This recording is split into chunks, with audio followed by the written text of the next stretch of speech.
이 청년은 정말 운이 없네요. 여전히 신입생의 하숙집 구하기 이야기입니다. 이 사람은 스타입니다.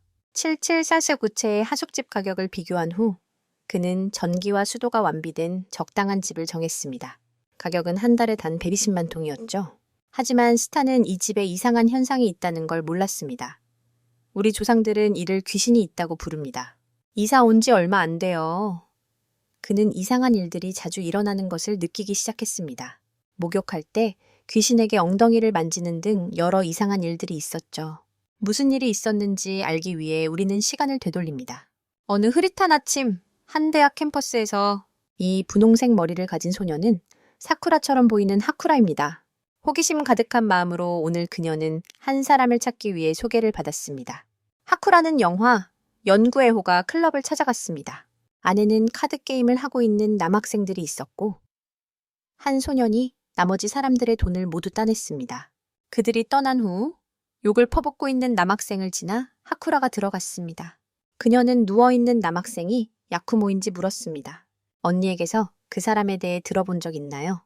그리고 야쿠모가 초자연적인 힘과 귀신에 대한 지식을 가지고 있다는 것도요. 야쿠모는 눈을 반쯤 감고 그녀에게 무엇을 원하는지 물었다. 하쿠라는 자신의 문제를 이야기하기 시작했다. 사건은 옛 학교에서 일어났고 하쿠라는 약 보름 전의 사진을 보여주었다. 상급생들의 송별회가 열린 밤이었다. 신나게 놀고 난 뒤 모두가 누가 더 용감한지 겨루는 놀이를 하러 갔다. 깊은 밤, 하쿠라와 6명이 옛 학교로 향했다.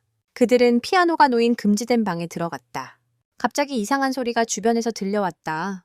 기묘한 그림자들이 나타나기 시작했다. 그것이 사람들을 공격하러 달려들었다. 그리고 10일 후 그들 각자는 이상한 증상을 보이기 시작했다. 어떤 이는 저주받아 죽었고 또 어떤 이는 입원했다. 야쿠모는 사진을 살펴보며 하쿠라에게 친구가 죽는 것을 직접 목격했는지 물었다. 하쿠라는 솔직히 자신은 전에 들었을 뿐이라고 말했다.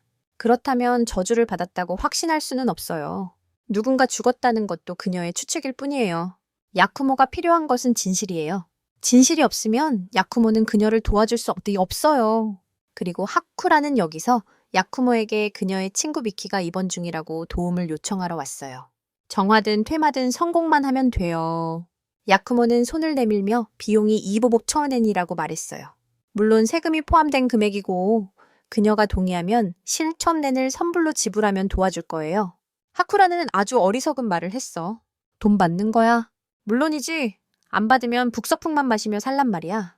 게다가 우리 둘은 아무 사이도 아닌데 내가 공짜로 도와줄 리 없잖아. 친구도 아니고 연인도 아니고. 야쿠모는 공짜로 일할 만큼 한가하지 않아. 하쿠라는 야쿠모가 도박에서 딴 돈을 내려다봤다. 그녀는 거울로 그가 속인 걸 알아챘다. 야쿠모가 사기꾼이라는 것을 깨달은 하쿠라는 재빨리 떠났다. 그렇게 야쿠모는 CEO처럼 미소를 지었다. 영리하군. 이 여자애는 정말 신기해. 그가 그녀를 도와주겠다고 말했어. 하쿠라는 여전히 야쿠모를 믿지 않았다. 믿든 믿지 않든 그녀의 문제지만 그가 정말로 유령을 볼 수 있는 것은 사실이다. 야쿠모는 심지어 그들과 대화할 수 있다. 그는 퇴마나 정화를 할 능력이 없다. 그냥 그들을 볼 수 있어요. 그 영혼들이 대화할 수 있다면 아마 야쿠모가 그녀를 구할 수 있을 거예요. 하쿠라는 여전히 믿지 않고 떠났어요. 아야카는 하쿠라의 쌍둥이 언니예요. 야쿠모는 그녀가 교통사고로 세상을 떠났다는 것을 알고 있었어요. 그는 진짜 원인을 말하고 싶었지만 하쿠라가 그만두라고 하고 그녀를 병원에서 미키에게 데려갔어요. 병의 원인을 찾지 못해 의사들이 더 이상 구할 수 없었어요. 겉보기에는 평범해 보이지만 야쿠모의 눈에는 달랐다. 4개의 머리가 나타나 그에게 무언가를 말했다. 병원을 나서며 야쿠모는 하쿠라의 미국인 친구가 정말로 죽은 영혼들에게 씌었다는 것을 확신했다. 모두 살해당한 여자아이들이었다. 보통 영혼들은 자신들이 죽은 장소나 시신 주변에 모여 있다.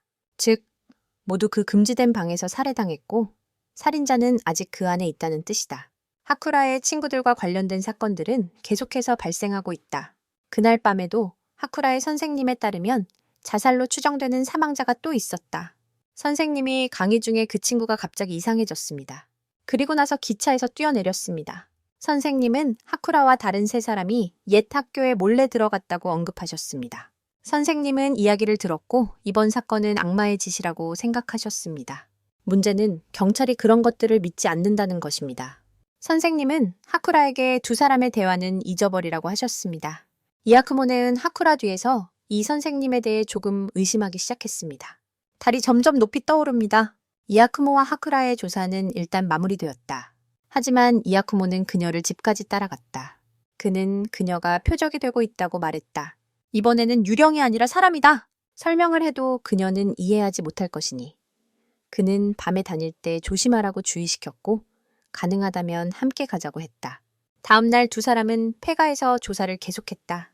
이아크모네는 여기에서 보안 요원에게 들어가고 싶다고 했지만 그 아저씨는 하쿠라의 선생님인 타카오카의 허락이 필요하다고 말했다. 물건을 잃어버렸지만 들어갈 수 없어 이아크모는 돌아가야 했다. 이아크모네는 돌아오는 길에 이상한 흔적들을 주목했다. 그 흔적을 따라가며 그는 여기 묻혀있는 여러 물건과 증거들을 발견했다. 이아크모네는 타카오카가 바로 그 살인범이며 여학생들을 죽이고 사건을 조작했다고 확신했다. 하지만 이건 44호 사건이었다.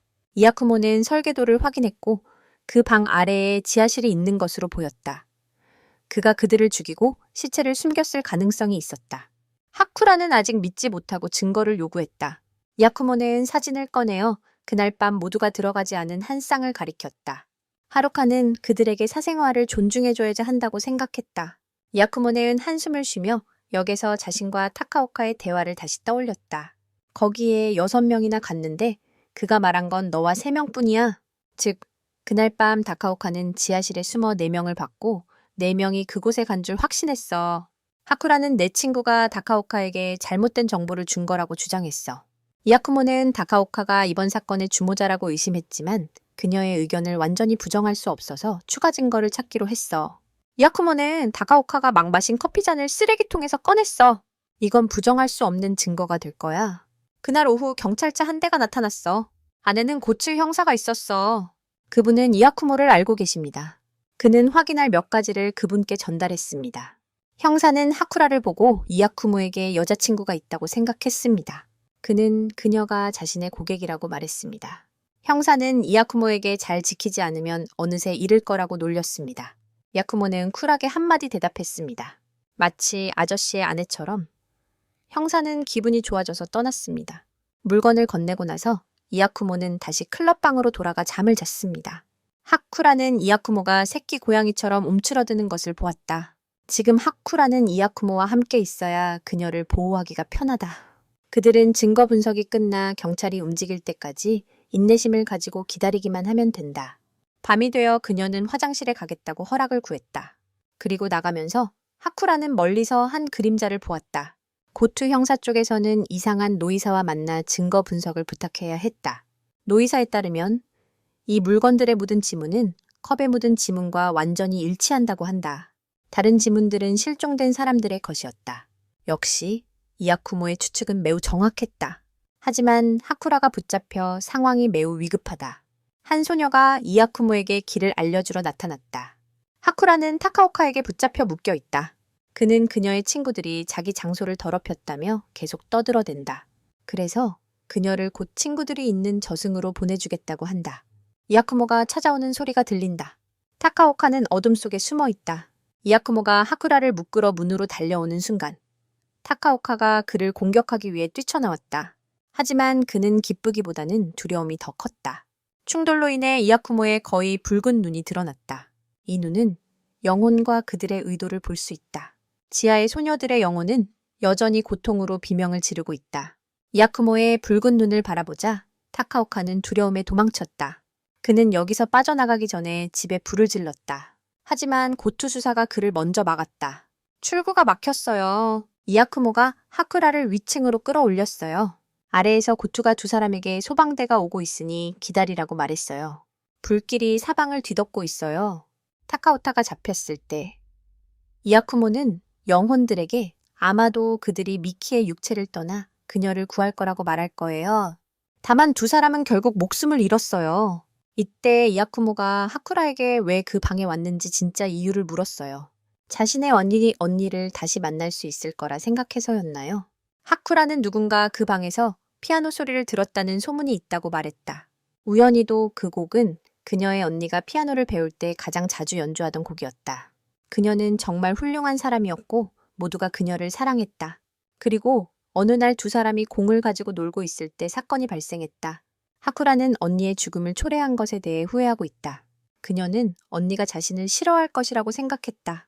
야크모네는 그가 그녀를 이렇게 빨리 찾을 수 있었던 이유는 언니가 힌트를 주었기 때문이라고 말했다. 언니는 결코 그녀를 싫어하지 않았고 오히려 그녀를 매우 사랑하고 있었다.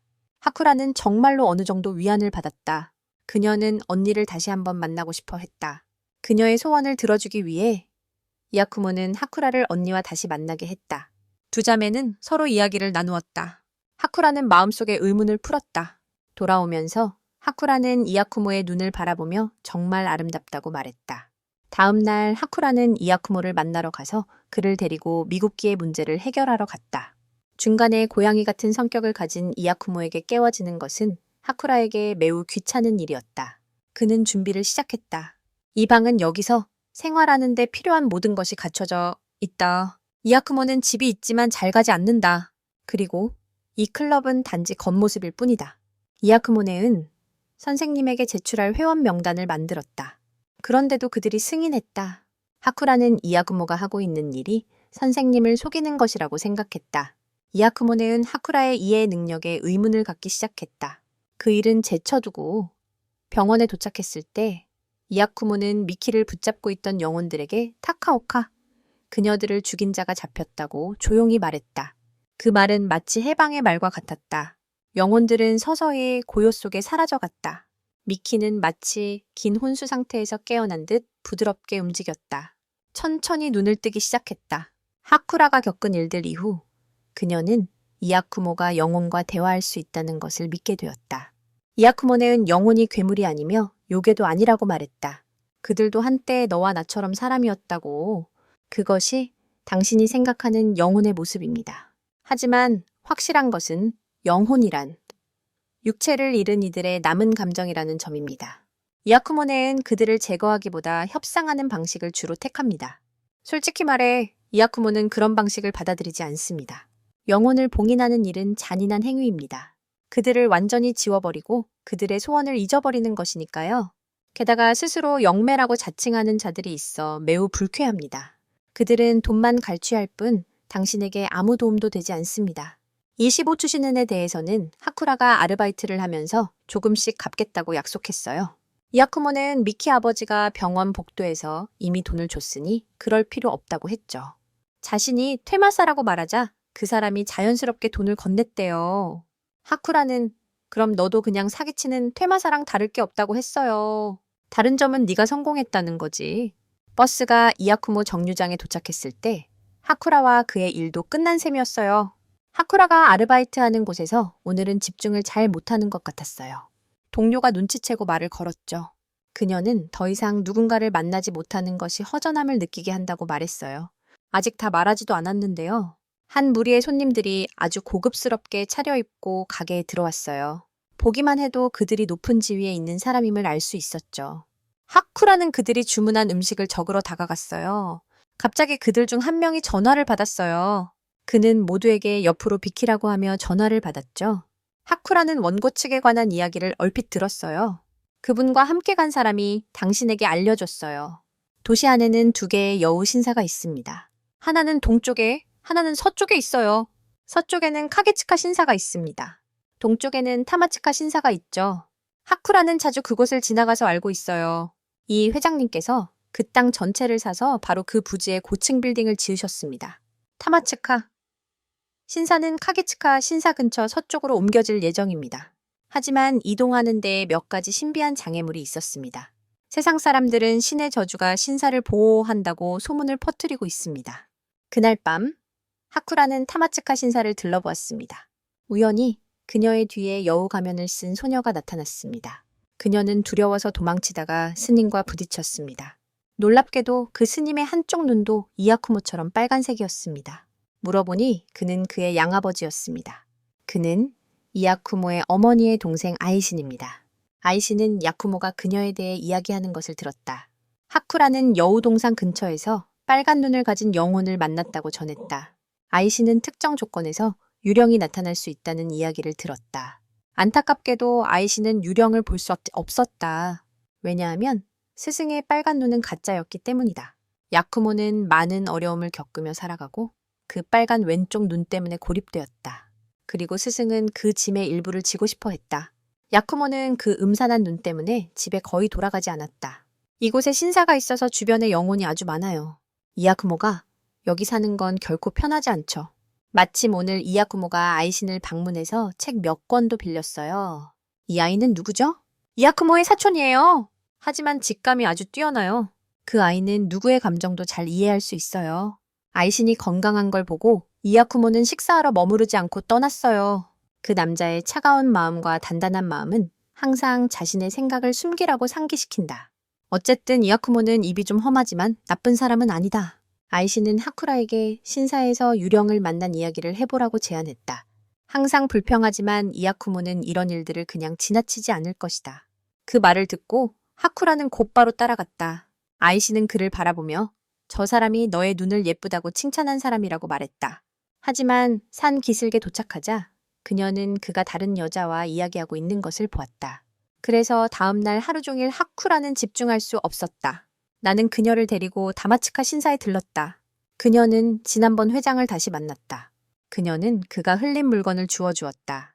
놀랍게도 이것이 어제 그녀가 여우 가면의 영혼을 보게 한 판자였다.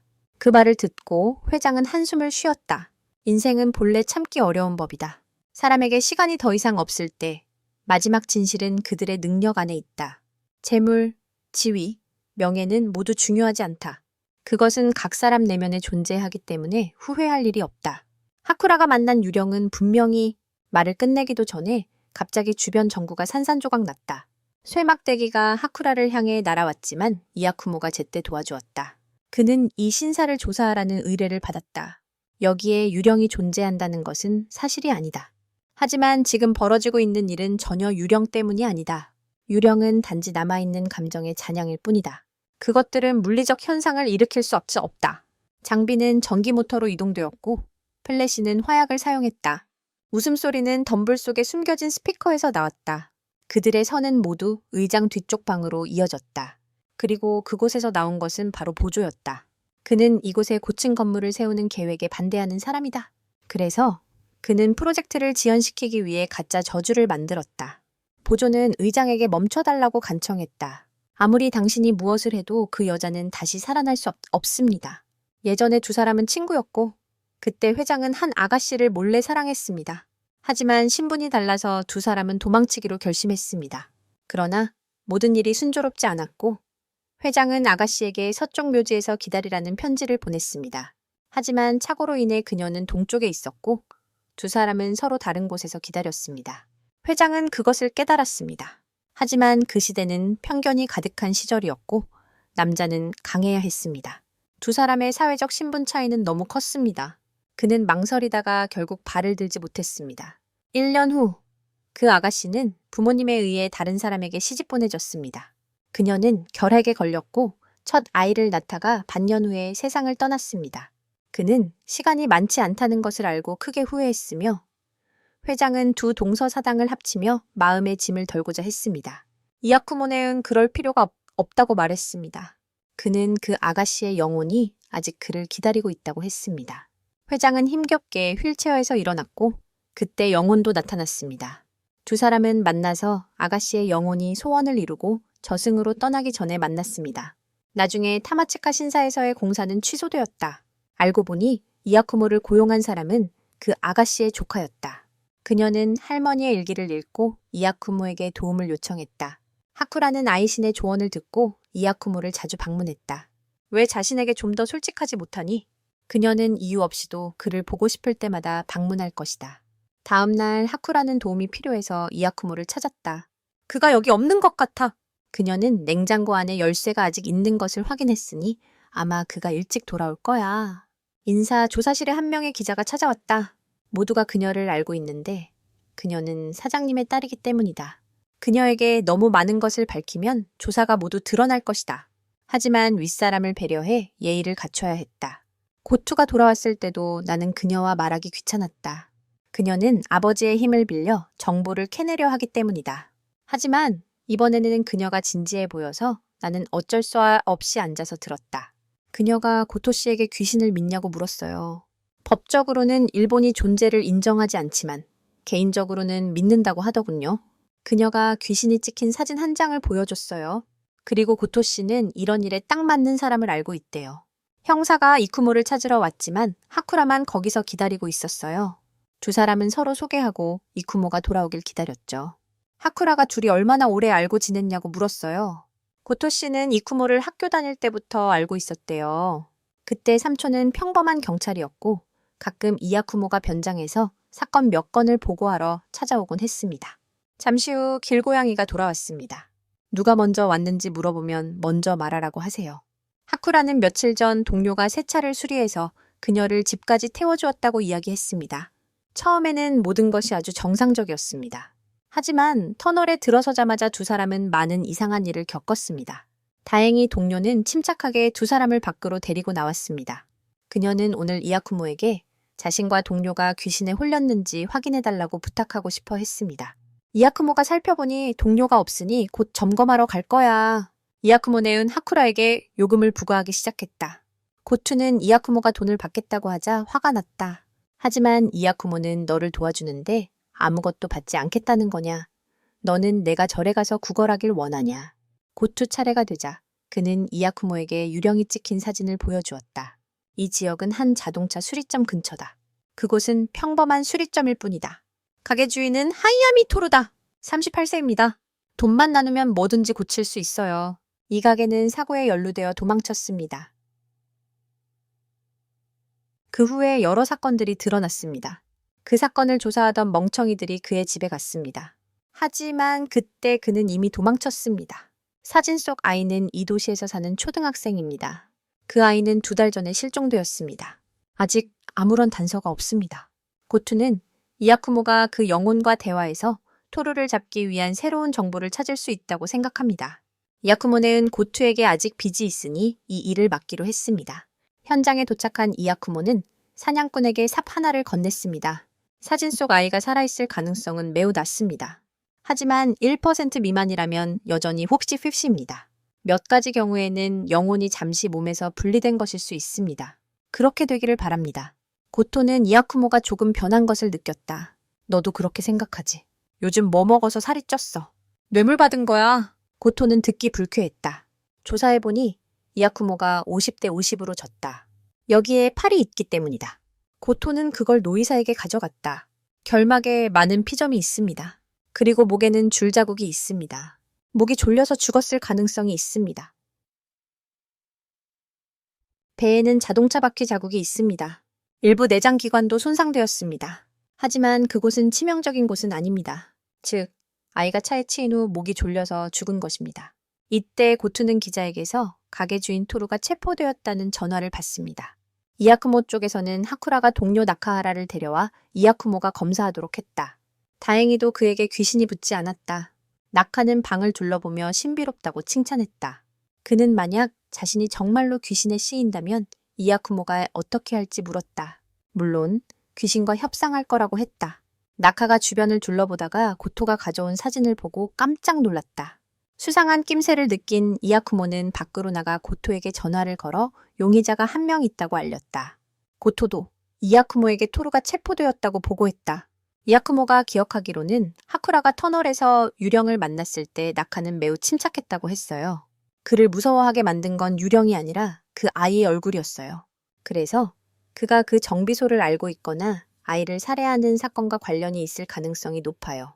고투는 이 사건을 조사했지만 오래 걸리지 않았어요. 기자가 토루를 신문했는데 그 내용이 이야쿠모가 말한 것과 일치했거든요. 나카는 바로 그 적이었어요. 약 2달 전 나카가 그 아이를 치었을 때 그는 토루에게 차를 고쳐달라고 요청했을 뿐만 아니라 그것이 사고라고 꾸며냈어요. 아이를 죽이고 시신을 묻은 거죠. 당신은 나카를 최대한 오래 붙잡아야 해요. 하지만 유감스럽게도 그는 하쿠라와 함께 떠났어요. 이야쿠모네는 하쿠라가 자신을 귀찮다고 부른 것에 복수하려고 전화를 했지만 그녀는 전화를 받지 않는다. 그때 나카가 신호를 무시하고 달린다. 그는 손발을 제어할 수 없다고 말한다. 소년도 뒷좌석에 나타나 하쿠라의 상황을 알아채고 이야쿠모에게 전화를 건다. 고츠가 이야쿠모를 데리러 온다. 그들은 동부 고속도로를 달리고 있어 최대한 빨리 가야 한다는 것을 차는 계속 속도를 높이고 있다. 하쿠라는 운전대를 잡으려 하지만 실패한다. 이야쿠모가 뒤따라왔다. 고투는 이야쿠모가 소년과 이야기할 수 있도록 접근했다. 소년은 듣지 않고 계속 속도를 높였다. 터널에 들어가면 모든 것이 구제불능이 된다. 고투는 이야쿠모에게 다시 빚을 지게 만들고 갑자기 속도를 높였다. 그는 이야쿠모가 계속 협상하는 동안 나카의 차를 밀어 속도를 줄였다. 두 차는 점점 터널 안으로 들어갔다. 그리고 결국 차가 멈췄다. 이야쿠모네는 하쿠라가 괜찮아지자 소년을 따라 뛰어갔다. 소년은 유령들에게 붙잡히고 있었다. 소년은 이야쿠모에게 도움을 요청했지만 그는 망설이다가 소년이 삼켜져 버렸다. 가끔 이야쿠모는 매우 피곤함을 느낀다. 그는 아무도 구할 수 없을 것 같은 기분이 든다. 하쿠라도, 그 아이의 영혼도, 그는 그저 바라볼 수밖에 없었다. 더 이상 할 수 있는 게 없었다. 다음 날 하쿠라는 승려 아이신과 함께 소년을 위해 제사를 지내러 동굴 앞에 갔다. 그녀는 소년을 구하려고 했던 이야쿠모의 무력함을 이야기했다. 아이신은 이야쿠모에게 그 이름을 지어주었다. 이야쿠모네은 두꺼운 구름을 의미하는 고대의 단어이다. 아이신이 이야쿠모의 붉은 눈을 바라볼 때 그는 그의 인생에서 기다리고 있는 수많은 도전들을 보았다. 태양의 빛을 가리는 구름처럼. 그래서 그는 이야쿠모라는 이름을 지어주었다. 그와 함께 그가 절대 포기하지 않기를 바라는 마음도 담았다. 그는 언젠가 이야쿠모의 마음이 맑은 하늘처럼 깨끗해질 것이라고 믿었다. 하쿠라도 이야쿠모가 그 목표를 이루도록 돕고 싶어 했다. 아이시는 그녀에게 의지하고 있다. 한편 고투 신부와 노이사는 익사한 여학생의 시신을 부검하고 있다. 노이사는 군중 속에서 이상한 남자를 발견했다. 놀랍게도 그 남자도 야쿠모처럼 붉은 눈을 가지고 있었다고 부검 결과가 나왔다. 이번 사건은 최근 익사 사건과 비슷하게 피해자의 발에 밧줄이 묶여 있었다. 이 여자도 얼굴에 웃음을 띠고 있었다. 이 점만큼은 노이사가 이번 사건과 저 사건을 연결하지 못하는 부분이다. 이번이 두 번째로 두려움의 감정을 드러낸 피해자다. 연쇄 살인범의 소행일 가능성이 있어 본부에 보고되었다. 그 사건은 언론에 알려졌다. 사실 루미라는 여자아이도 실종되었다. 지금 신사에서는 아이신도 뉴스를 보고 있다. 세타마을 경찰서에서는 루미에 관한 정보를 찾기 위한 조사가 진행 중이다. 끔찍한 일들이 계속해서 벌어지고 있다. 감찰소에서는 고투가 해고되었다는 소문이 떠돌고 있다. 그가 상사의 명령을 따르지 않았다고 한다. 게다가 자신과 무관한 사건에 연루되었다고 한다.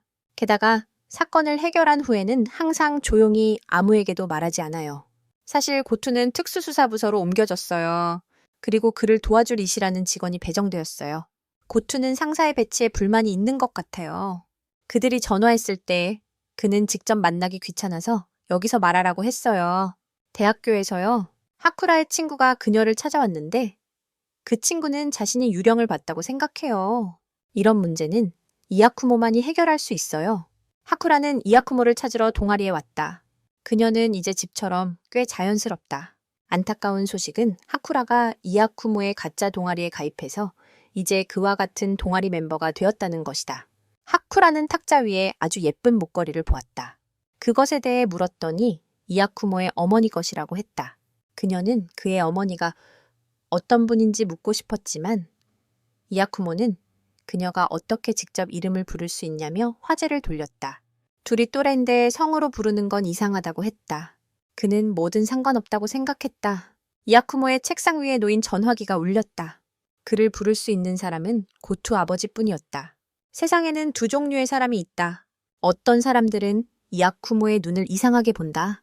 그리고 어떤 사람들은 그것을 이용해 이익을 취하려 한다. 고투 아저씨는 후제에 속해서 이야쿠모는 고투의 전화를 잘 받지 않는다. 오늘 하쿠라가 가져온 문제로 다시 돌아가자. 그녀는 별일 아니라고 했지만 밖에서 고투 아저씨가 들어왔어요. 이야쿠모가 전화를 받지 않아서요. 아저씨는 하쿠라에게 이 야생 고양이랑 엮이지 말라고 충고했어요. 안 그러면 평생 짝도 못 찾을 거라고요.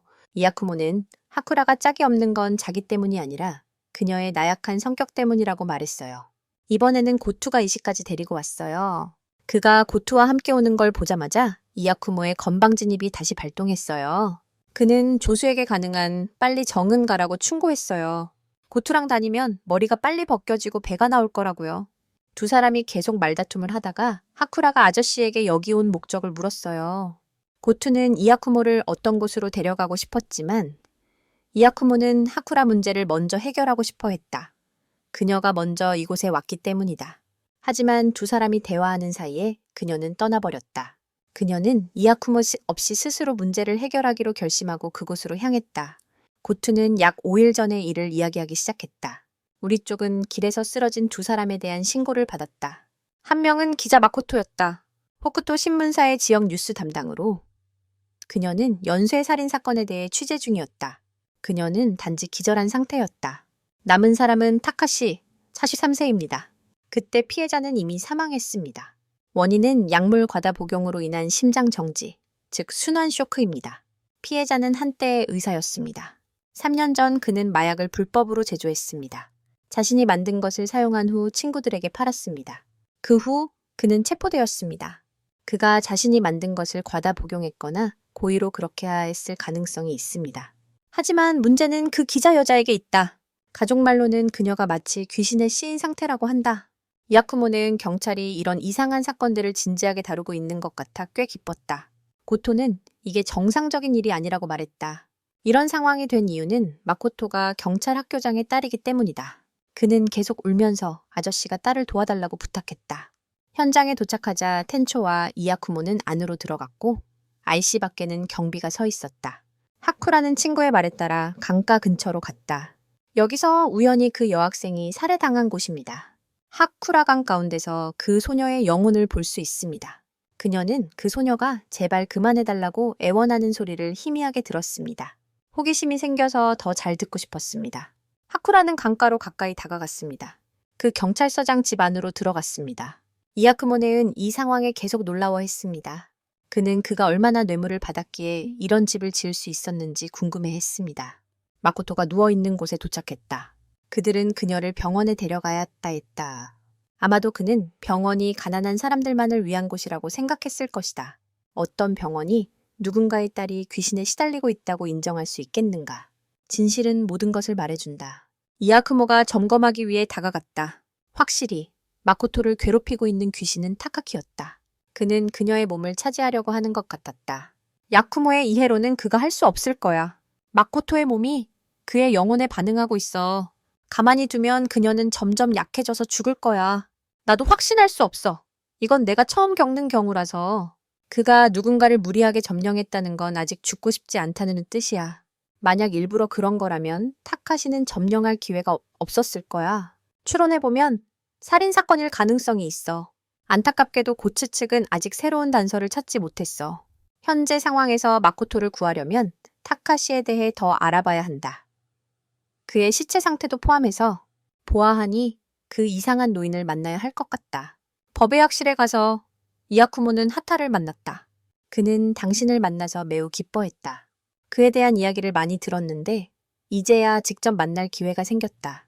하타는 이야쿠모의 영혼을 보는 눈에 매우 흥미를 느꼈다.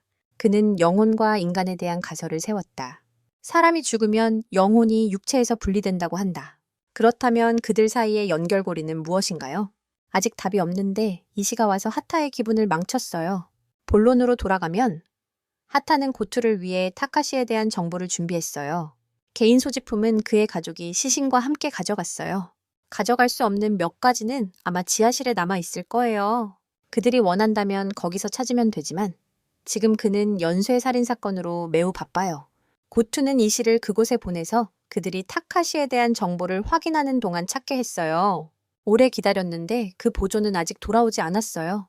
이시 얘기 나오면 이야쿠모는 항상 솔직하게 말해. 사실 나는 이시가 뭔가 좀 이상하다고 느껴. 그가 고츠에게 가진 감정은 상사에 대한 존경심 같은 게 아니라 연애 감정에 가까워. 고츠는 화가 잔뜩 났지. 조금 있다가 이시가 물건을 가져왔어. 책 한 권과 열쇠 2개뿐이었어. 이야쿠모네는 한 소녀의 사진을 발견했어. 고츠는 그 여자가 아야카인 걸 알아봤어. 소녀가 강가 근처에서 살해당했어요. 고츠는 이시에게 열쇠 하나를 개인적으로 조사하게 하고 삼촌과 야쿠모는 이 소녀와 남은 열쇠를 조사할 거예요. 산부인과에 가서 둘 다 이시 의사에게 아야카 엄마를 찾아갔어요. 우연히 그는 야쿠모를 알아봤어요. 그가 후견인 아버지였기 때문이에요. 의사가 그의 엄마가 요즘 건강한지 물었어요. 말하고 싶지 않았지만 야쿠모는 그녀가 20년 전 실종됐다고 말했어요. 그녀가 너를 죽이려고 했던 때부터 그 전에는 그녀는 좋은 어머니였다. 하지만 정말로 그녀는 너를 죽이려고 했다. 지금도 너는 왜 그녀가 그렇게 했는지 이해하지 못하고 있다. 아마도 이 눈 때문일까? 이아크모네은 의사에게 어머니가 너를 처음 봤을 때 어떻게 반응했는지 물었다. 의사는 그때 그녀가 너를 매우 두려워했다고만 안타까워야 했다. 자신이 버려진 아이라는 사실을 깨닫게 되었다. 이아크모네은 흥미를 잃고 조사를 중단했다. 어쩐 일인지 하쿠라는 병원에 있었고 우연히 모든 이야기를 듣게 되었다. 이아크모는 강가로 나갔다. 그는 어머니의 유품이라고 여기는 것을 버리려 했다. 하쿠라는 달려가 그를 막았다. 그녀는 그의 감정을 이해하지 못할지 모르지만 어쨌든 어머니는 어머니다. 그렇게 하는 건 너무 잔인하지 않은가. 나는 이 여자가 하쿠라보다 좀 무능해 보인다. 이아쿠모는 세뇌당하고 목걸이를 버리지 않기로 결심했다. 그는 하쿠라에게 보관해달라고 했다. 멀리서 두 명의 신비로운 존재가 나타났다. 그들은 이아쿠모의 도전이 아직 길고 그가 어머니와 같아질지 지켜보겠다고 말했다. 그리고 아마도 그들은 완벽한 그릇을 찾은 것 같다. 나는 고투 아저씨에게 두 사람을 찾아갔다. 상황을 분석한 후 이아쿠모는 하쿠라가 시타 박사의 병원에 왜 있는지 물었다. 고투는 부하를 통해 그녀가 강에서 떨어졌을 때 구해졌다고 들었다. 이아쿠모가 그녀에게 강가에 온 이유를 물었다. 그녀는 친구의 부탁으로 왔다고 말했다. 어떤 친구가 그렇게 부탁했지? 사실 그 친구가 여기서 귀신을 봤다고 해서 하쿠라가 혼자 조사하러 왔다가 떨어진 거야. 그녀는 이아쿠모에게 부탁하고 싶지 않았는데 그의 능력을 이용하는 사람으로 보이고 싶지 않았기 때문이다. 이아쿠모네는 아야카와 대화를 시작했다. 세 사람은 의사를 만나기 위해 진료실로 돌아갔다. 고투는 아야카의 사진을 의사에게 보여주었다. 시타 박사는 다카시가 의대 시절 후배였다고 말했습니다. 졸업 후에도 두 사람은 계속 연락을 유지했습니다. 시타가 알기로 다카시는 매우 친절한 사람이었습니다. 그는 사람들을 자주 도와주곤 했습니다. 아야카에게도 다카시는 매우 다정했습니다. 시타는 이 사진을 다카시에게 건네어 그녀를 위한 제사를 지내도록 했습니다. 아야카에게 일어난 일은 벌써 1년 전입니다. 그날 큰 태풍이 몰아쳤습니다. 학교가 끝난 후 소녀는 집으로 가는 길에 물속으로 넘어졌다. 야구모는 아야카의 영혼과 대화했다. 그녀는 계속 멈춰달라고 간청했다. 그는 의사에게 아는 것이 있는지 물었다. 그는 의사에게 아야카를 되살리고 싶어 하는지 물었다. 물론 그는 매우 원했다. 여기서 잠시 마무리하고 세 사람은 차를 타고 돌아갔다. 이제 그들은 이 열쇠가 무엇을 여는지 확인해야 한다. 그 남자, 이 시를 일으킨 사람은 기차역에서 금고를 찾았다. 안에는 많은 돈이 들어있는 가방이 있었다. 차가 달리고 있는데 갑자기 야구모가 멈추라고 했다. 그가 앞을 가리켰다. 하지만 그는 아무것도 보지 못했다. 야구모는 그의 시야가 너무 제한적이라고 말했다. 그게 아내가 그를 떠난 이유일지도 모른다. 정말로 혼란스러운 건 너밖에 없다. 야구모가 말하고 싶었던 것은 댐의 숫자가 자물쇠의 숫자와 일치한다는 것이다. 고투는 두 사람을 밖에 잡아두고 주는 안으로 들어가서 확인했다. 하지만 야구모는 줄을 따라갔다. 더 깊숙이 들어갔다. 그들은 전화기를 발견했고 그 옆에는 실종된 여학생 루미가 있었다. 언론이 대대적으로 보도하기 시작했다.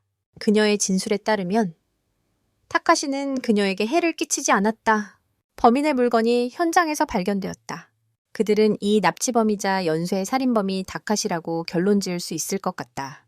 하지만 야구모의 일은 아직 끝나지 않았다. 아직 기자 마코토가 남아있기 때문이다. 하쿠라는 먼저 돌아가다가 우연히 아이신이 아야카를 위해 기도를 올리는 것을 보았다. 스님은 그녀가 착용한 언니의 목걸이를 보았다. 하루카는 모든 일을 세우님에게 이야기했다. 아이신은 야구모를 이해해 주었다. 스님은 그녀가 야구모의 어머니가 돌아올 때까지 그것을 잘 간직하길 바랐다. 하타 쪽에서는 그는 야구모를 부른 줄 알았는데 고츠가 여기 온 것을 기억했다. 야구모는 이시가 없으면 고투가 여자에게 냉정해진다고 말했다. 하타는 야구모에게 납치살인 사건 피해자들의 사진을 건넸다. 이 병든 노인은 현장에서 몰래 사진을 찍었다. 법의학자인 하타는 평생 인정할 수밖에 없었다. 이렇게 감정이 평온한 시체는 본 적이 없다고. 토구는 사진을 보고 매우 놀랐다. 사진 속에 시타가 이상한 남자 옆에 서 있는 모습이 있었다. 더 위험한 건 바로 그때 하쿠라가 시타를 찾으러 왔다는 것이다. 그 의사는 미소를 지으며 그녀가 자신의 딸에게 완벽한 숙주라고 말했다. 갑자기 뒤에서 캄보디아 아줌마가 하쿠라를 전기 충격으로 기절시켰다. 고투와 야구모는 서둘러 진료실로 돌아갔다. 야구모는 하쿠라에게서 전화를 받았다. 상대방의 캄보디아 아줌마는 야구모가 제때 오지 않으면 하쿠라가 죽을 것이라고 말하며 그녀의 위치를 알려주었다. 고투는 즉시 7구역으로 차를 돌렸다. 곰곰이 생각해보니 그들이 시타를 만나는 것은 아마 그의 계획에 포함된 것 같았다. 그곳에 도착하자 그들은 시타가 하쿠라를 강에 던지려는 준비를 하고 있는 것을 보았다. 야구모가 하쿠라를 겨우 붙잡았다. 그리고 고투는 그녀의 발목을 잡고 있는 돌을 붙잡았다. 그 의사는 계속 막대기로 고투를 때렸다. 고투는 맞아서 기절했고 손을 놓쳤다. 야구모는 하쿠라를 찾아 강물로 뛰어들었다. 고투는 정신을 차리고 시택에 주먹을 날리며 야구모에게 등을 돌리라고 위협했다. 목걸이에서 반사된 빛이 그가 그녀를 찾는 데 도움을 주었다.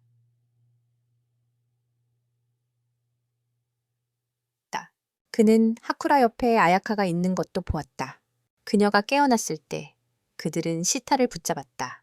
이놈을 경찰서로 데려가기 전에 야구모는 몇 가지를 시험해보고 싶어 했다. 그는 고투에게 하타 노인과 비디 이시 조수를 진료실로 불러달라고 부탁했다. 이시는 마코토를 데리고 경찰서장 집으로 갔다가 진료실로 데려왔다. 야구모는 그 의사에게 그가 영혼을 볼 수 있는 것은 붉은 눈을 가진 남자 덕분이냐고 물었다. 그는 의사에게 만약 자신이 아야카 또래의 소녀를 죽인다면 그 소녀의 영혼이 육체에 들어가 아야카를 부활시킬 수 있다고 말했다. 그렇다면 왜 그가 타카시를 죽였는가?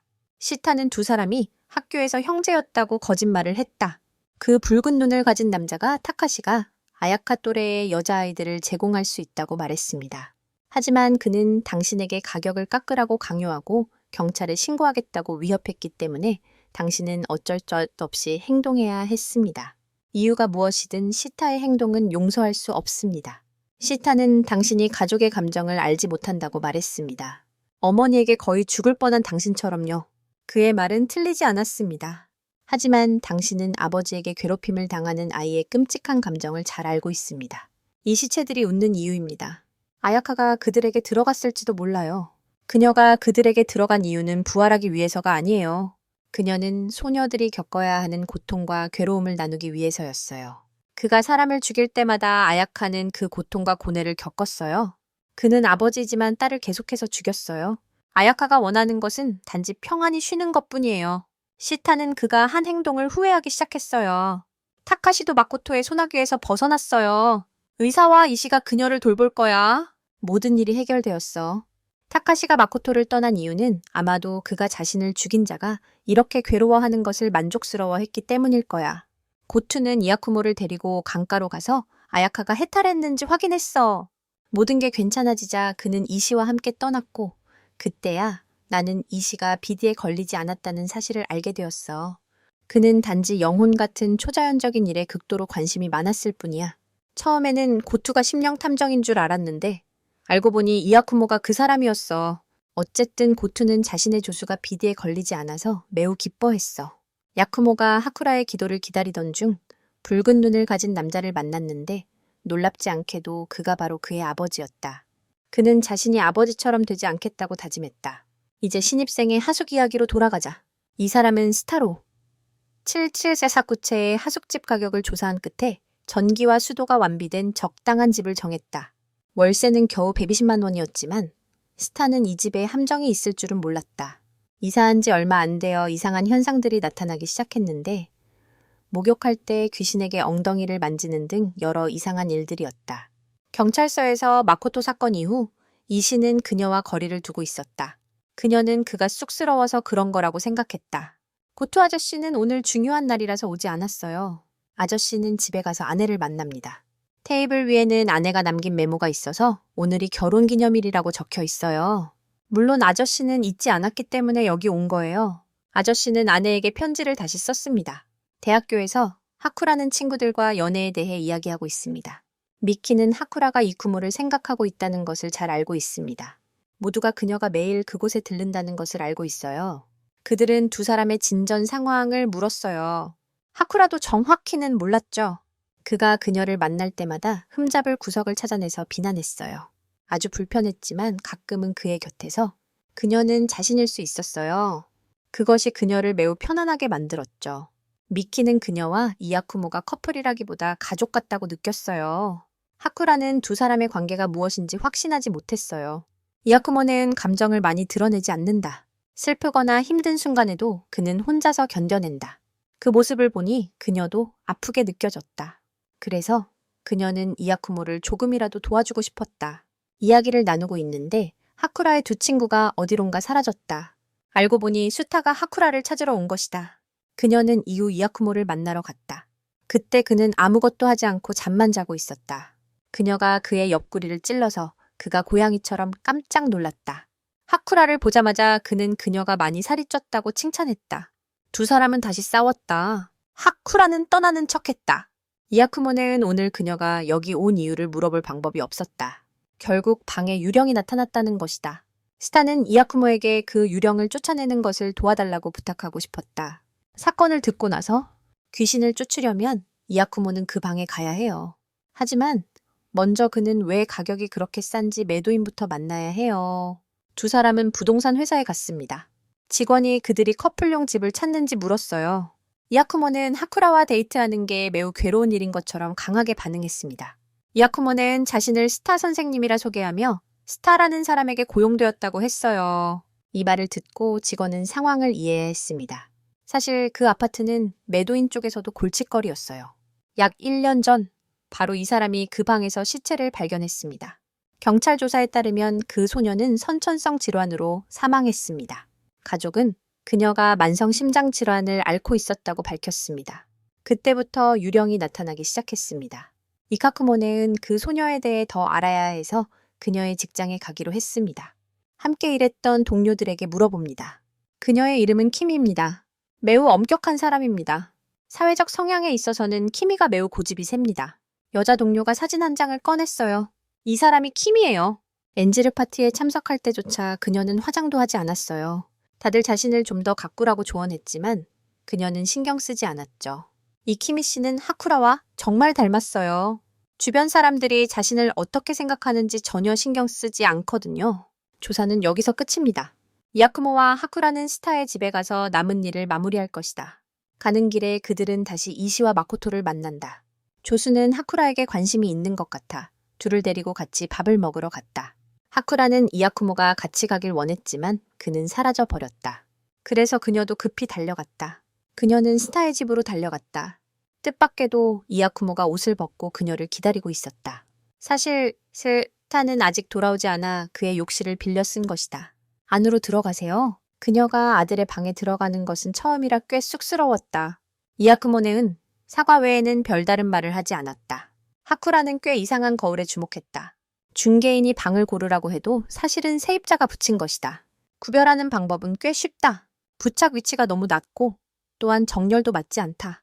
전문가가 했다면 그는 분명 해고당했을 것이다. 키를 보면 붙어있는 사람은 기미임을 알 수 있다. 외모에 신경 쓰지 않는 그녀가 거울을 붙인다는 게 이상하다. 거울을 잠깐 본 순간 기미가 나타났다. 이야쿠모는 그녀와 대화하며 마지막 소원을 알게 되었다. 그는 봉투를 찾았고 기미는 그것을 폐기해달라고 부탁했다. 하지만 하쿠라는 안에 든 것에 호기심을 보였다. 신사로 태우려 할 때 하쿠라는 봉투를 열어 안에 뭐가 있는지 보기로 했다. 알고 보니 키미가 거울 앞에서 직접 찍은 사진이었어요. 그녀는 누군가에게 잘 보이려고 예쁘게 꾸미고 싶지 않았어요. 그저 자신만 보기 원했을 뿐이에요. 어떤 사람들은 화장하고 차려입는 것이 불편하게 느껴지기도 해요. 키미의 영혼은 여기 있지만 하쿠라가 그녀의 진심을 들었다고 해서 화내지 않아요. 그녀가 사진을 태우자 키미의 영혼이 나타나 하쿠라에게 힘내라고 격려했어요. 일이 끝났으니 누가 이야쿠모의 감정이 어디까지 왔는지 물어봐도 될까요? 선생님은 이 일에 매우 진지하세요. 사람은 누군가를 사랑할 권리가 있다. 이야쿠모는 사람이 겉으로 드러내지 않는 숨겨진 면이 있다고 생각한다. 아마 하쿠라는 어머니와는 다른 또 다른 면이 있을 것이다. 대화를 마친 이야쿠모는 하쿠라를 데리고 다른 쪽으로 갔다. 한 소녀가 땅에 그림을 그리고 있다. 이야쿠모의 아버지가 와서 그 소녀를 구하겠다고 말했다. 며칠 후 하쿠라는 다시 이야쿠모를 찾아왔다. 이번에는 그녀가 그에게 문제를 일으키지 않았다.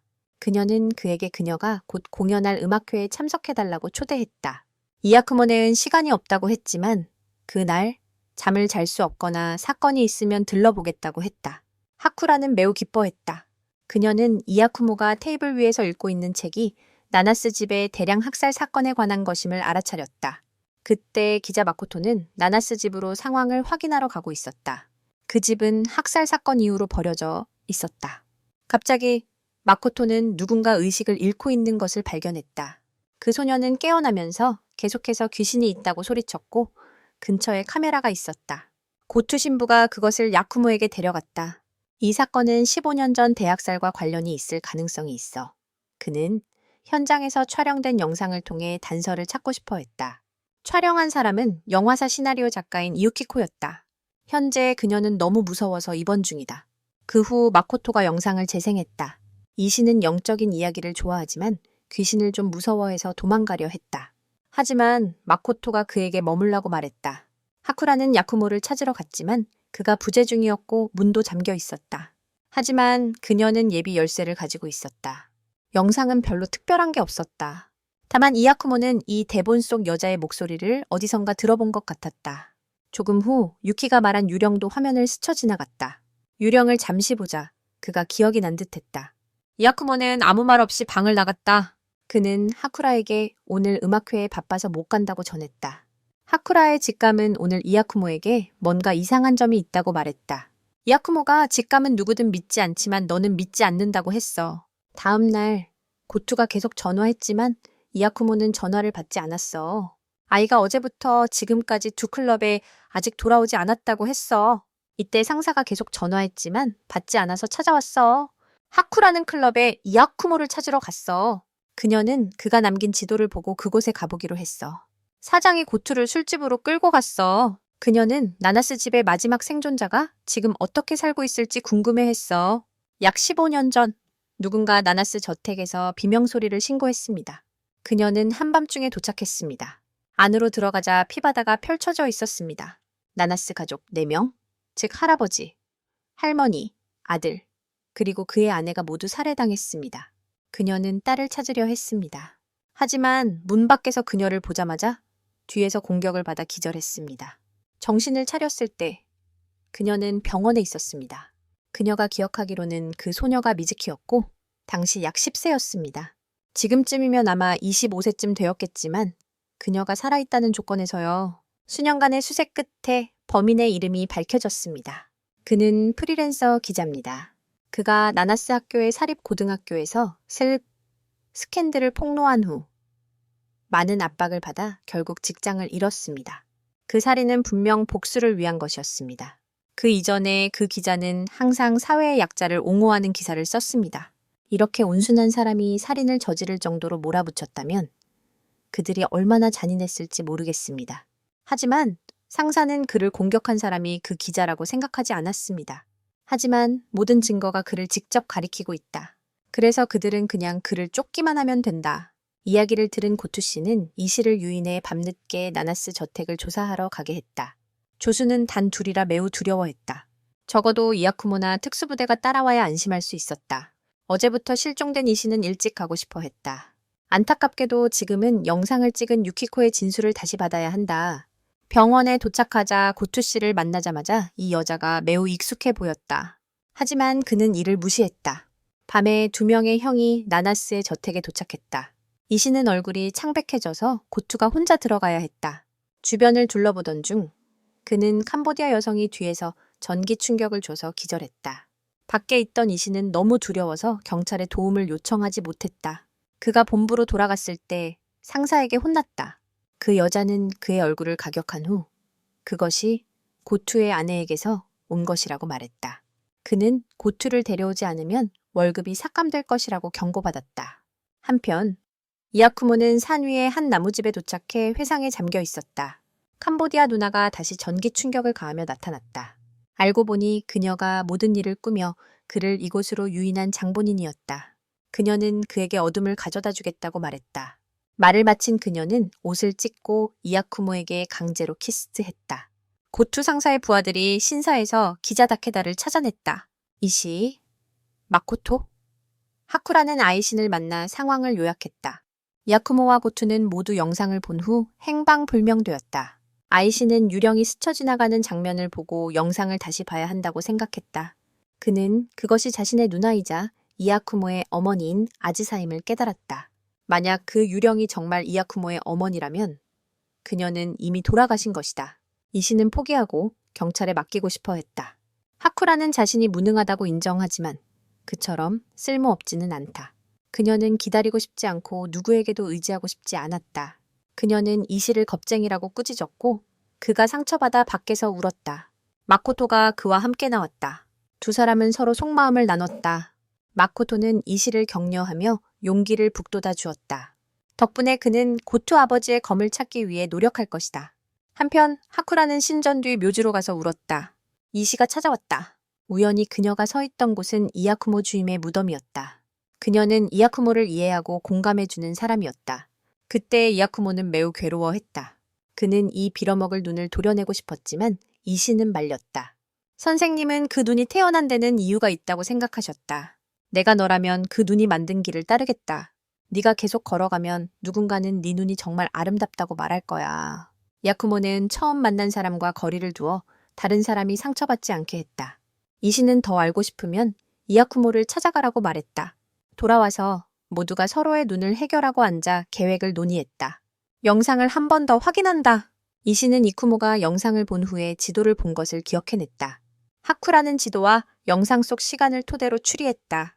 그녀는 나나스 저택이 역 근처에 있고 7분마다 기차가 지나간다는 것을 기억했다. 하지만 영상 내내 기차 소리가 들리지 않았다. 영상은 나나스 저택에서 찍힌 것이 아닌 것 같다.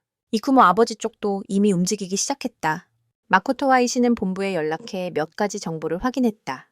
이유키코라는 그녀에 관한 모든 정보는 거짓이었다. 이씨가 이쿠모의 어머니에게 보낸 편지를 꺼냈다. 놀랍게도 편지의 작성자는 하쿠라 어머니였다. 운명이 두 사람을 이어준 것이다. 이씨가 모든 일을 이야기했다. 이쿠모 어머니가 납치되어 나간 후 근처 산속집에 갇혔을 때 그녀는 길가 근처 도로로 도망쳤다. 우연히 하쿠라 어머니를 만났다. 그 후 두 사람은 계속 연락을 유지했다. 그와 동시에 일어난 우연한 일입니다. 두 사람 모두 이야쿠모와 하쿠라를 임신하고 있었습니다. 그리고 이야쿠모의 어머니를 가두었던 것은 그의 아버지입니다. 선생님은 이야쿠모에게 아버지와 같은 일이 발생하지 않도록 오래전부터 이야기해 주셨습니다. 이야쿠모가 어머니에게 거의 죽을 뻔했을 때 말입니다. 그녀는 한 경찰에게 저지당했습니다. 그 사람이 바로 고투 삼촌이었습니다. 그리고 그 편지는 이야쿠모의 어머니가 그를 죽이려 했을 때 바로 발송되었습니다. 여기에는 그녀가 그렇게 한 이유가 있을지도 몰라요. 이씨는 열어보지 못해 하쿠라에게 결정권을 넘겼어요. 그녀가 열어보니 그 안의 정보에 모두가 충격을 받았죠. 무슨 내용인지는 모르겠지만 애니는 여기서 끝나요. 농담이에요. 편지 내용은 하쿠라의 어머니가 이야쿠모 어머니의 약혼을 축하하는 것이었어요. 더 놀라운 건 그 상대가 다케다였다는 거예요. 아직 수배 중인 기자 이름이죠. 마코토와 이씨는 본부로 돌아가 추가 정보를 찾습니다. 하쿠라는 어머니와 연락을 취해 본부에 대해 더 물어볼 준비를 합니다. 이씨는 고투 삼촌의 타케다에 대한 조사 자료를 보려다가 상사에게 맞았습니다. 물론 그는 한바탕 혼났습니다. 상사는 그가 청소 업무에 더 잘 어울린다고 생각했습니다. 우연히도 그녀는 4층 화장실이 조금 더럽다고 느꼈습니다. 그녀는 4층 화장실이라고 강조했습니다. 문제를 이해했습니다. 이씨가 거기 가서 자료를 찾고 있어. 찾으면 옆방의 상사가 그 젊은 병사에게 주의하라고 할 거야. 조사가 있으면 조용히 하고 함부로 질문하지 마. 벌집을 건드릴 수 있어. 또한 그는 하타 아저씨에게 물어볼 수 있어. 상사가 이 사건에 책임을 질 거야. 하쿠라 아파트 밖에서 캄보디아 언니가 나타났어. 그녀는 이야쿠모 앞에서 너를 괴롭힐 거야. 다행히 다케다가 왔어요. 그는 경찰까지 불러서 주변을 에워싸게 해 캄보디아 누나가 떠나게 만들었죠. 다케다는 한 사람에게 이야쿠모와 하쿠라를 지키겠다고 약속했어요. 다음 날 하쿠라가 막 깨어났을 때 그녀 앞에 한 그림자가 나타났어요. 그 그림자는 이야쿠모가 괜찮으니 안심하라고 말하며 콘서트에 가지 말라고 경고했어요. 불안함을 느낀 하쿠라는 고향에 계신 어머니를 만나러 밖으로 나갔어요. 캄보디아 누나는 저녁부터 여기서 그녀가 나오길 기다리고 있었죠. 이씨는 하타 노인 댁에 있어요. 노인은 챗GPT를 사용해 나나 집안의 유일한 생존자인 미즈키 소녀의 얼굴을 다시 그렸다. 얼굴이 완성되자마자 그는 그것이 이야쿠모 아버지와 함께 있던 캄보디아 여동생임을 바로 알아챘다. 모두가 서로 연결되어 있음을 깨달은 이씨는 곧바로 자리를 떠났다. 그는 미즈키의 초등학교 담임 선생님을 만나러 갈 예정이었고 그곳에서 알게 되었다. 나나 집안에는 비밀 지하실이 있었고 단서가 있을 거라 생각해 두 사람은 그곳으로 향했다. 책장 옆에서 한 그림자가 나타나 그들을 안내했다. 뜻밖에도 책장이 기관처럼 열리며 비밀 통로가 드러났고 그들은 깊숙이 들어가 그녀를 발견했다. 기뻐할 틈도 없이 조는 하쿠라와 이야쿠모가 위험에 처해 있다고 알렸다. 우리는 이야쿠모 앞에서 그녀를 죽이려고 했다. 왜 그가 알았는지 타케다가 그에게 말했기 때문이다. 즉, 그는 이미 죽은 영혼이 되었다. 타케다는 고투에게 나구모의 산에 있는 한 집을 알려주었다. 그리고 하쿠라는 그녀의 어머니에게 역에서 데리러 오게 했다. 그녀는 어머니에게 이야쿠모의 어머니를 만나는 곳으로 데려가 달라고 했다.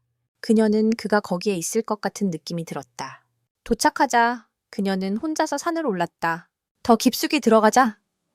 나무집이 서서히 나타났고 그녀는 끌리는 소리를 따라 안으로 들어갔다.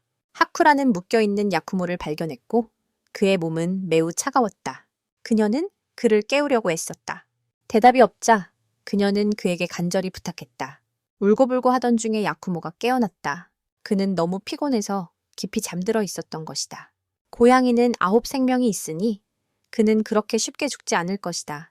하쿠라는 야쿠모를 밖으로 데리고 나갔다. 캄보디아 언니가 손에 활을 들고 나타났다. 하지만 놀랍게도 아버지가 버림받은 남자가 그녀 뒤에 나타났다. 이 판은 이미 내가 이겼다는 걸 알고 있다. 그에게 그녀가 누구인지, 왜 그런 짓을 했는지 물었다. 그녀는 정말 미즈키였다. 그녀가 10살 때 우리 가족을 죽인 장본인이다. 임신은 했지만 불임이다. 그녀는 어머니와 할아버지의 딸이다. 그래서 아버지는 그 비밀의 방에서 그녀만 사랑할 수밖에 없었다. 그녀의 고통스러운 삶은 이야쿠모 신부가 찾아올 때까지 계속되었다. 그는 그녀에게 모든 것을 죽일 수 있는 힘을 주었다. 그 후 이야쿠모 신부는 타케다의 모든 것을 정리했다.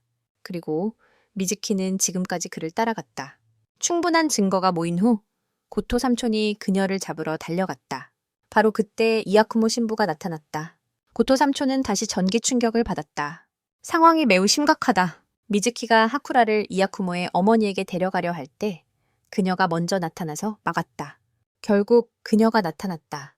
고토 아저씨는 15년 전 타케다가 잡혔을 때 이야기를 들었다. 이야쿠모, 가족과 알게 된 후 타케다와 이야쿠모의 어머니는 약혼했다. 하지만 그 후 학살 사건이 일어났다. 야쿠모의 어머니는 힘들게 혼자서 그를 키워야 했다. 그리고 그 사건은 너무 큰 충격이었다. 그러다 이야쿠모의 아버지가 나타나 그녀의 마음에 씨앗을 뿌렸다. 그 눈으로 이야쿠모는 타케다보다 더 많은 사람을 죽일 것이다. 그와 동시에 그는 타케다도 죽였다. 절망과 두려움, 사회적 바닥 감정이 이야쿠모의 어머니를 지배했다. 점차 자신의 아들을 죽이겠다는 생각이 형성되었다. 어쨌든 당신은 그녀가 당신을 미워한 적이 없다는 것만 알면 충분하다. 이야쿠모의 어머니는 하쿠라에게 그를 돌보라고 부탁하고 떠났다. 이번 기회는 끝났다. 이야쿠모, 아버지는 미즈키에게 떠나라고 말했다. 그녀는 옆에 있던 가스통을 쏘아 터뜨린 뒤 전기 충격기로 불꽃을 일으켜 폭발을 만들고 도망쳤다. 경찰이 곧 현장에 도착했고 이야쿠모의 어머니가 발견되었다. 증거들로 타케다의 무죄가 입증되었다. 이번 사건 이후 이씨는 조금 더 용감해졌다. 이야쿠모는 어머니를 타케다와 함께 묻어두어 두 사람이 함께 있을 수 있게 했다. 지인들이 모두 모여 두 사람을 마지막으로 배웅했다. 이야쿠모는 어머니가 점점 사라지는 모습을 아쉬워하며 바라보았다. 적어도 그녀는 저편에서 외롭지 않다. 마침내 모두가 하쿠라의 공연에 참석했다. 하쿠라와 잠시 시간을 보냈다.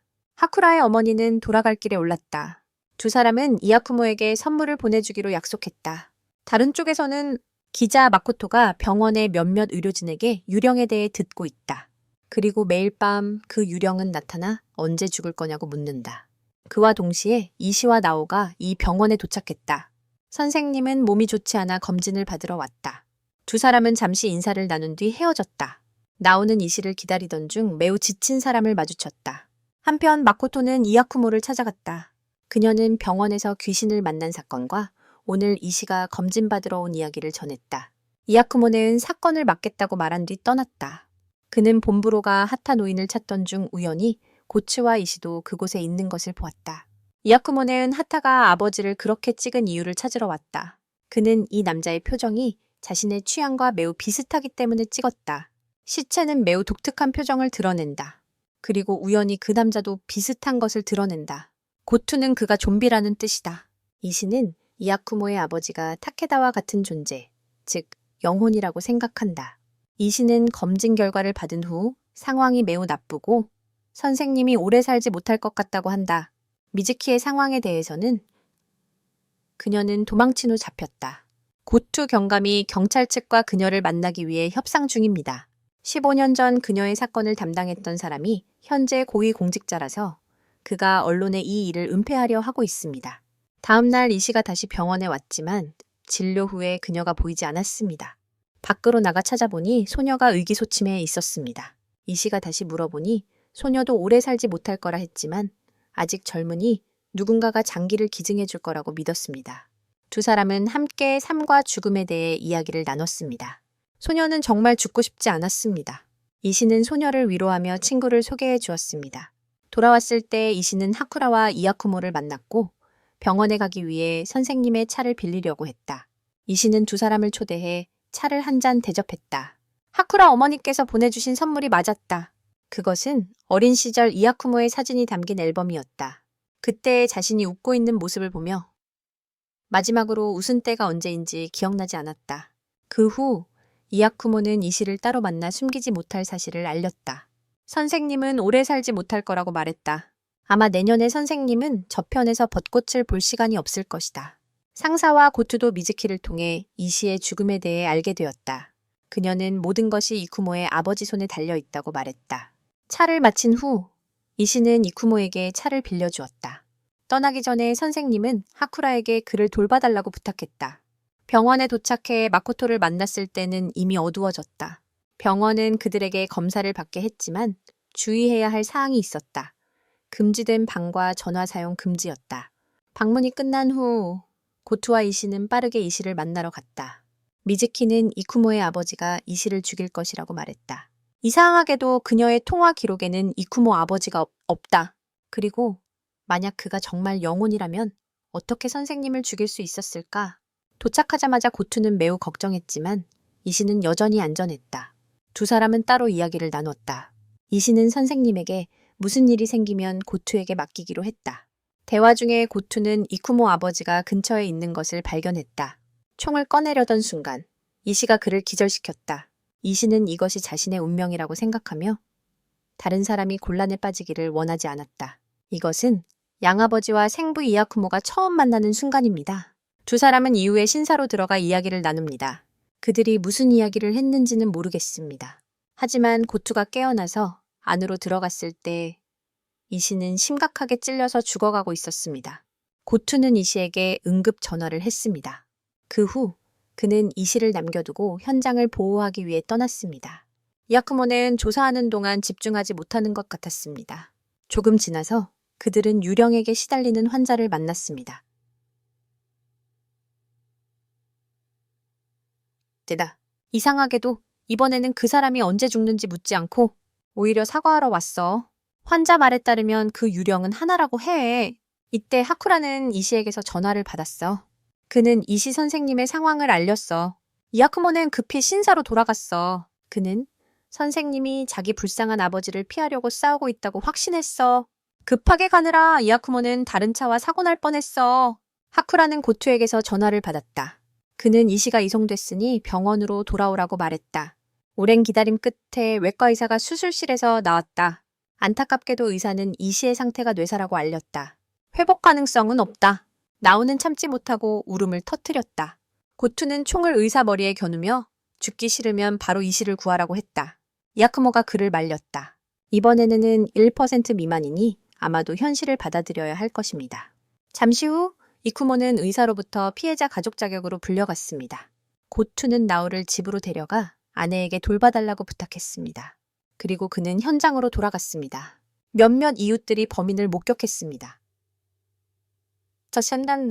다음 날 고투 상사는 마코토에게 이시 공격 사건과 미즈키 사건에 대해 보도하지 말라고 알렸습니다. 학살 사건을 맡은 인물은 정부 기관 내에서 영향력 있는 인물입니다. 그는 이 사건이 드러나 자신에게 불이익이 생기는 것을 원하지 않습니다.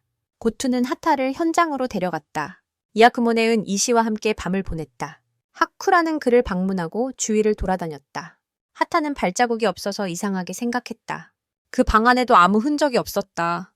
그가 정말 영혼이라면 물질에 어떻게 닿을 수 있을까? 그날 오후 고투는 집에 일찍 돌아가서 확인했다. 이야쿠모네는 이시의 가르침을 떠올렸다. 이전에는 이야쿠모가 의사를 만나 장기기증 등록을 권유받았다. 하지만 그는 이시의 영혼을 보지 못했기 때문에 동의하지 않았다. 갑자기 소녀의 유령이 이시 주위에 나타났다. 그들은 유령을 따라 이시가 이전에 대화했던 소녀의 방으로 갔다. 여기 의사에 따르면 소녀는 장기 기증자가 없으면 반년밖에 살 수 없다고 한다. 여기 한 교수는 소녀의 상태에 매우 마음 아파하고 있다.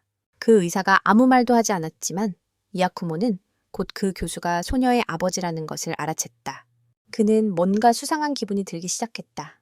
그는 지하실로 가서 한 자동차를 오랫동안 바라보았다. 그 사이 이야쿠모의 아버지가 미즈키를 찾으러 왔다.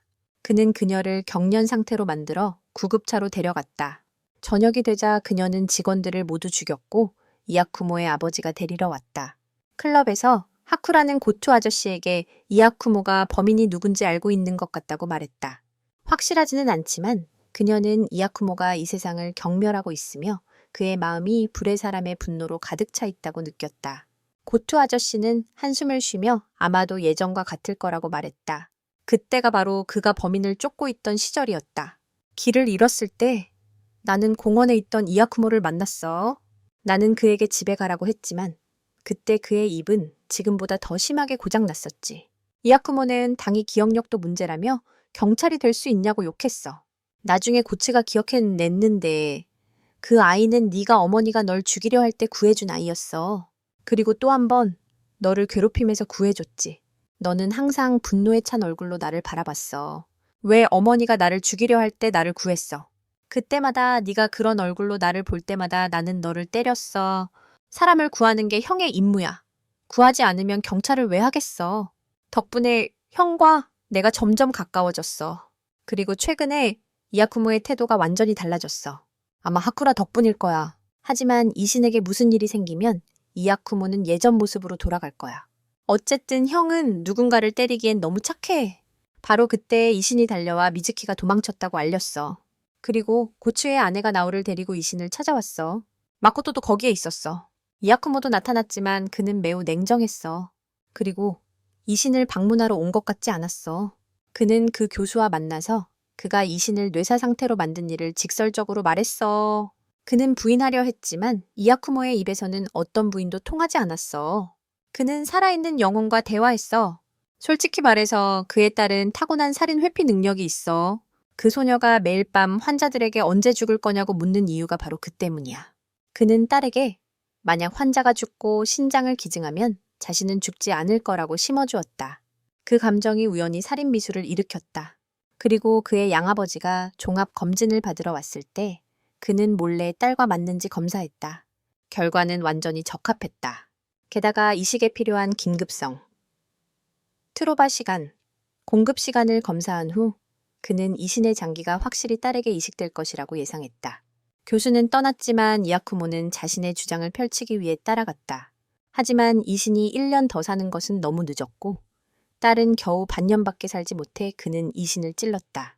이신이 즉시 병원으로 돌아오게 하여 정당하게 응급치료를 받을 수 있도록 하기 위해서였다. 그는 병원으로 빠르게 차를 몰았다. 불행히도 그는 사고를 당했고 더 불행한 것은 그 차가 이야쿠모의 차였다. 지하 주차장에 도착해 교수의 차를 보니 긁힌 자국이 여전히 남아 있었고 이 증거는 철보다 확실해 교수는 침묵하게 되었다. 그는 경찰인 줄 알고 도망쳤다. 우연히 병원으로 가는 고투를 만났고 고투는 아무것도 모르고 그를 쫓아갔다. 고투는 누가 도망가면 무조건 쫓아가라고 생각했다. 이야쿠모가 앞을 막았다. 교수는 이신이 아이보다 더 오래 살았다고 주장했다. 그의 아이는 겨우 12살의 소녀로 경험이 많지 않았다. 이야쿠모는 신경 쓰지 않았고 그것으로 다른 사람의 생명을 빼앗는 것을 변명할 수는 없었다. 그는 칼을 꺼내 이야쿠모를 공격했고 이야쿠모는 그를 기절시켰다. 그때 이야쿠모의 아버지가 나타났다. Hiện đã trước hai cao sổ, là vậy kêu sau cái人冇到族已經找到退運啦。正如嘅醫生所預料嘅，賢木復親其實係一個靈魂，嗰個靈魂只係情感嘅參與。慾望係咪仇恨塑造了佢？佢會讓人們體驗到啲感覺。相反，隨數出現，巨槍射上背後，密鬥大樹為佢當了義槍，趁機行動。人物嘅父親已經附身到佢嘅身體裏，佢嘅目的非常明確，就係試圖奪取人物嘅身體。誰舒展出嚟拖延時間，讓兩個靈魂爭奪身體。佢打算先殺背後，但似乎奪取身體嘅過程已經成功啦。現在熒幕擁有兩隻寫輪眼，真係太厲害啦。미즈키는 성공한 줄 알고 기뻐했지만 이아쿠모가 그녀를 속여 총을 빼앗았다. 그는 자신의 가짜 아버지의 영혼을 삼켰다. 미즈키는 믿지 못하고 공격을 시도했다. 고투 삼촌이 달려와 그녀를 막았다. 이시는 의사를 부르러 달려갔다. 그때 이아쿠모의 아버지가 다시 나타났다. 그는 두 사람이 혈육이라는 사실을 몰랐고 연결되지 않는 것을 의아해했다.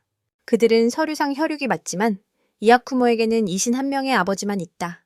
이아쿠모네는 교수에게 다가갔다. 그가 이신에게 손을 대자 그는 매우 분노했고 그의 딸이 죽도록 내버려두고 싶을 정도였다. 하지만 그는 더 이상의 증오를 원하지 않았기에 장기 기증에 동의했다. 나도 동의했다. 교수는 수술 후 자수하겠다고 약속했다.